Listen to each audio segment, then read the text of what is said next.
how you started playing basketball. Nag-start po ako ng basketball, mga 8 to 10 years old po ako nun kasi dati yung mama ko kasi parang bata pa lang ako, mahilig na ako sa bola, ganyan. Kaya bumili yung mga mama ko ng maliit na bola, tapos maliit na rin. Tapos mula nun, parang gusto ko na talaga yung larong basketball. Doon na nag-start yan. How's experience playing in Phil Basket? Phil Basket, bale, ang ganda nung naging parang naging mahalaga yung Phil Basket na yun kasi sa akin. Kasi yung coach ko, yung coach ko sa Phil Basket noon, sa Sansar, siya yung talagang nagturo sa akin nung COVID pa lang, yung quarantine pa lang, siya talaga yung nag-focus sa akin para yun, kung anong meron ako ngayon, siya talaga tumulong sa akin. Kaya laking tulong talaga sa akin yung Phil Basket na yun kasi na-compose pa ako, tapos nakilala rin ako ni Coach Charles din. Why you transferred in St. Benilde?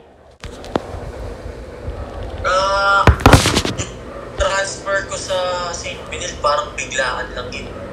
Kasi hindi ko akalain na doon ako lipat na school kasi nung sa school ko sa ICC, Immaculado Conception Colleges, nag-champion kami doon sa liga namin na NCRAE.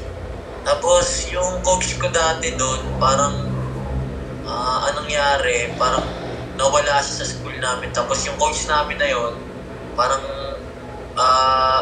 inano niya ako doon sa Benilde. Parang yung boss ng Benilde, kay Boss Frank, parang binigay niya ako doon na yan, pinakita yung mga highlights ko, ganyan. Tapos nagustuhan naman ako ni Boss Frank.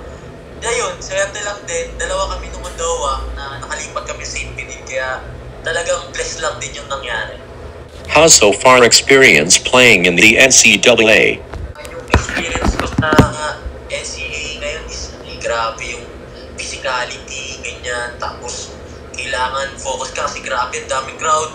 Yung mga tambol, grabe. Tapos kailangan talaga ready ka sa game na yun, ready ka dun sa NCAA na yun kasi iba siya sa mga nakaraang liga ko nung sa ICC pa lang ako eh. Nabigla ako ng mga first game, second game, third game namin, tapos buti na lang ng mga second round namin, nakabawi-bawi na ako kasi grabe rin yung tiwala sa akin ni Coach Charles, mga assistant coach na binuboost nila ako palagi na kaya ko yung ilabas yung game ko sa NCAA. Sa first game ko, best player ako against St. Benilde. Parang doon lang din talaga nag-boost yung kumpiyansa ko doon. I-start doon, parang naging ready na rin ako sa mga upcoming games namin. Kaya yun, buti na lang talaga kahit pa paano lumabas din yung game ko doon. As in, fourth quarter na lang din yata ako doon. Nag-step up din doon eh. Kasi ng first, second, third, parang parang paiba-iba pa po yung compose ko din. Buti na lang ng fourth quarter ayun. Thank you Lord kasi binigay niya sa akin yung game na. Top 3 toughest opponent players in the NCAA. Puro number 1 talaga si Scamis. Grabe. Yung pagiging compose niya sa game, tapos yung skills niya, yung IQ, grabe. At number 2, si Estrada. Ayan, si Estrada. Grabe, Estrada. Kasi talagang siya ngayon sa MVP. Kasi yung game niya, kasi parang compose kasi sa mga liga niya nung nag-MVP siya, yung mga ganyan. Parang nung sa NCAA, parang grabe yung galaw niya, parang kumpiyansa talaga siya na kaya-kaya. Na pinakalas ko na opponent, siguro sa basket, yan si Are. Grabe, yung Are. Kasi ang dami niyang galaw, hindi ko mabasa kung anong gagawin niya.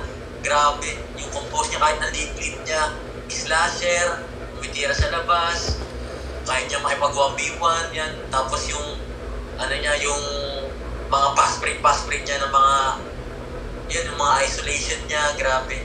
Kaya ayun si Ari talaga doon ako nahihirapan sa akin. Who was St. Benilde teammate you learned the most? Sa St. Benilde, yung captain namin, si Mark Sacco. Kasi grabe si Kuya Mark, parang nung mga na-experience niya kahit na siyempre rookie pa lang ako, binibigyan niya ako ng mga tip kung paano ko masusolusyonan yung bawat game na parang magmalas ako, ganyan. Na kailangan talaga bawat game huwag mo isipin na huwag kang malulungkot kung pangit yung game. Kailangan laging learning experience palagi. Kailangan meron kang natututunan bawat game. Kaya yun, yung laking tulong sa akin ni Kuya Bal. Napakabait niya pa. Friendly question, can you beat Tony? Why not in one-on-one? Kaya kong taluin.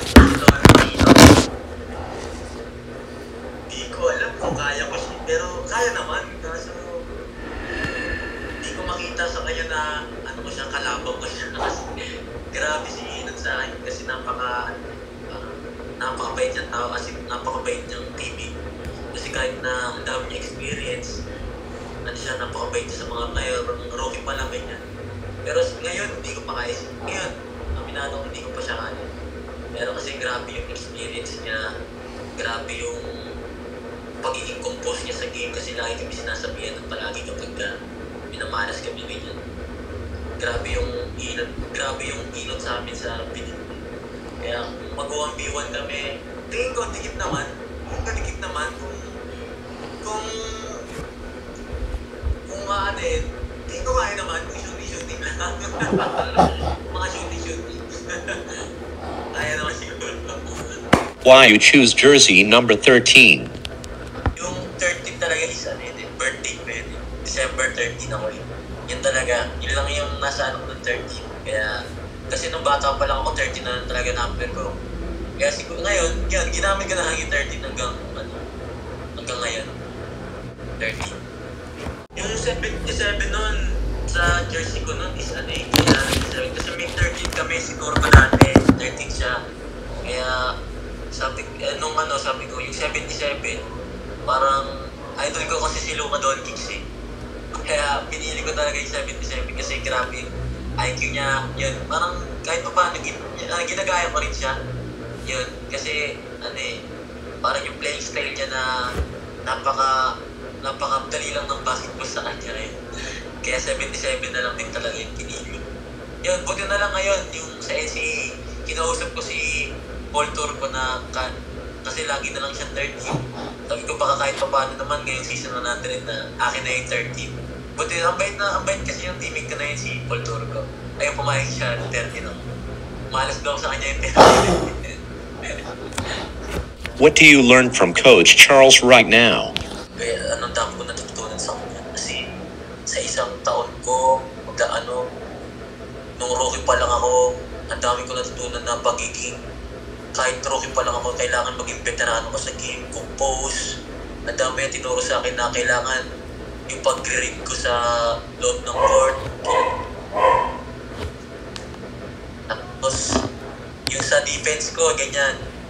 Lagi niyang inaano sa akin na kailangan meron akong balang ganun kasi yun talaga ang kailangan. Tapos yun, yung trust talaga niya sa akin, yun napakabigat na binibigyan niya sa akin palagi yung trust niya kasi kahit na rookie pa lang ako, binibigyan niya ako ng mabigat na pwesto sa team namin. Kaya laking pasasalamat ko kay Coach Charles. Marami ako natutunan sa kanya. Kahit sa mga assistant coaches namin, grabe, ang tatalino lahat. Dami ko natutunan talaga. Si Jace Payos, yun, kasi Phenom din yun eh. May Phenom family kami kay Coach Broden. Kay Coach Broden yan. Ano ko siya, parang, yun, kaano ko rin siya. Si Payosin kasi, napakasipag sa game kasi, hindi siya nag-create, pero yung sipag niya sa game, ang laking impact sa team eh.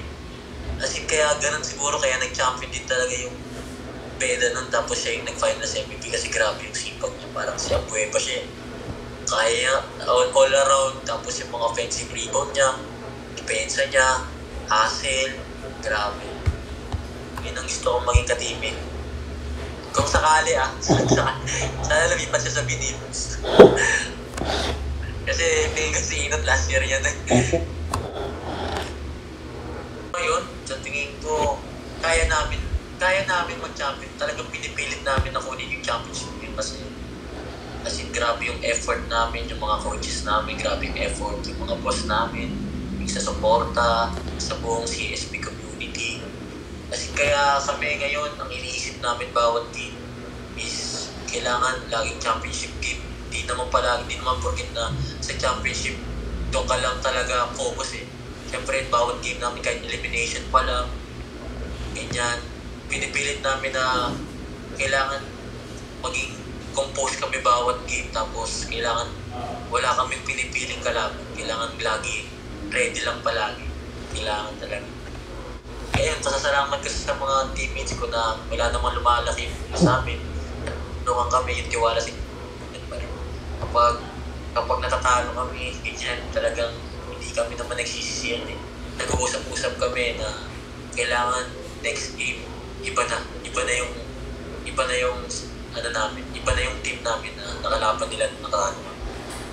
Kaya mabuti yung nung natalo kami with kahit paano.